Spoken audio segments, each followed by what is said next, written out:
Hi, this is Dustin from birchbarkscribe.com, and today we're talking fishing, and specifically fishing lures.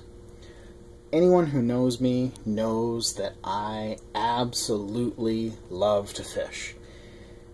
But one of the frustrations I have is the cost of fishing lures today. Even if you go into some place like Walmart, which is relatively inexpensive, you're going to be walking out paying $3, $4, $5, $6, even $7 per lure. And if you lose a few of them in a season, it really adds up. So about a decade ago, I actually started making my own fishing lures. And I'm just going to kind of show you exactly how easy this is. I mean, this is on my kitchen counter. And today we're going to make an inline spinner. Inline spinners are my go-to lure, whether I'm guiding, whether I'm fishing on my own, because they're simple and they work well. So the components of an inline spinner: you need some wire, whether you purchase it in a big roll like this, I think this is 100 yards, or you purchase it already preformed with an eye in it. It really doesn't matter. You need a blade. For most blades, you need a clevis. There are some truly inline spinners where the blade design actually compensates for the spin. You need a body, you need a bead or several beads, and then of course you need a hook. And whether it's a bare hook like this, treble, whether it's dressed like these, it really doesn't matter. You can purchase these completely dressed, or you can tie your own, like these. Like I did these. So you do need a couple of tools to be able to do this. One is a nice set of cutters, and the other is a pair of round nose pliers. You can actually make a spinner without these just by using a nail, as you'll see here in just a moment. So I'm going to start by just kind of lopping off, about 5 or 6 inches of this.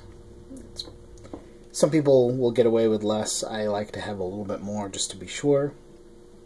And you're going to start by grabbing the wire about an inch or so down from one end with the round nose pliers, and then you want to put a 90-degree angle in it. So roughly like this, and then just kind of reposition here so that you're on the other side, and you're going to bend this side around, bend the short side around, so that again it's roughly 90 degrees to the long end.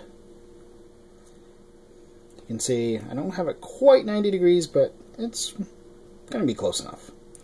And then just simply wrap the wire around the long end. And again, if you're using a nail, my advice would be pound the nail into a board and wrap it around that way, using like vice grips or something along that lines. Vice grips or needle nose pliers or something. And then we're just going to, once it's wrapped around a couple of times, I'm just going to go ahead and trim that end off. That's the fun part, because it goes flying sometimes. And we just want to make sure that the eye that we put in is pretty much straight down the line, which it is. And then we're going to go ahead and grab one of our beads here. We're going to thread that on the wire, like so. And then take our clevis and put that through the hole in the blade, and then pass the wire through the holes in the clevis.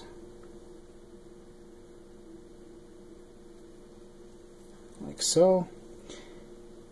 And then we'll throw a body on there for some added weight. And because this is going to end up being used for bass, I'm going to throw a glow-in-the-dark bead on there too.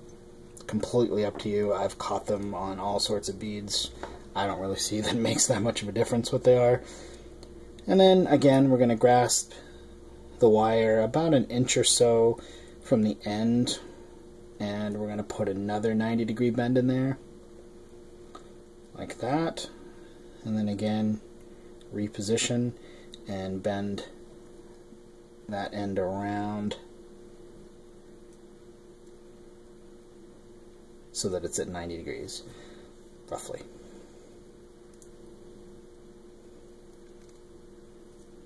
Like so.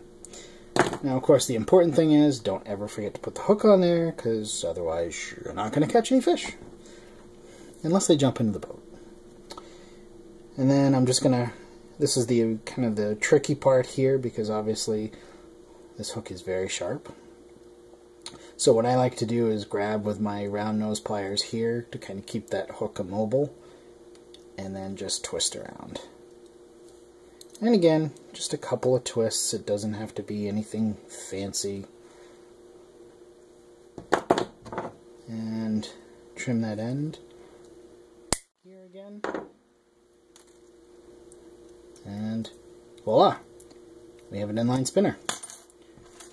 Now all we need is some open water, because it's about early March here in Maine, so we don't have a whole lot of open water yet. But all we need is some open water, and I guarantee you that sucker will catch some fish. So again, this is Dustin from birchbarkscribe.com, and if you visit my website in the resources page, I actually have some links to companies that provide all of this tackle gear for you. I can make one of these spinners for just under $1 versus $3 at any store. So I hope you've enjoyed watching, and I'll catch you later.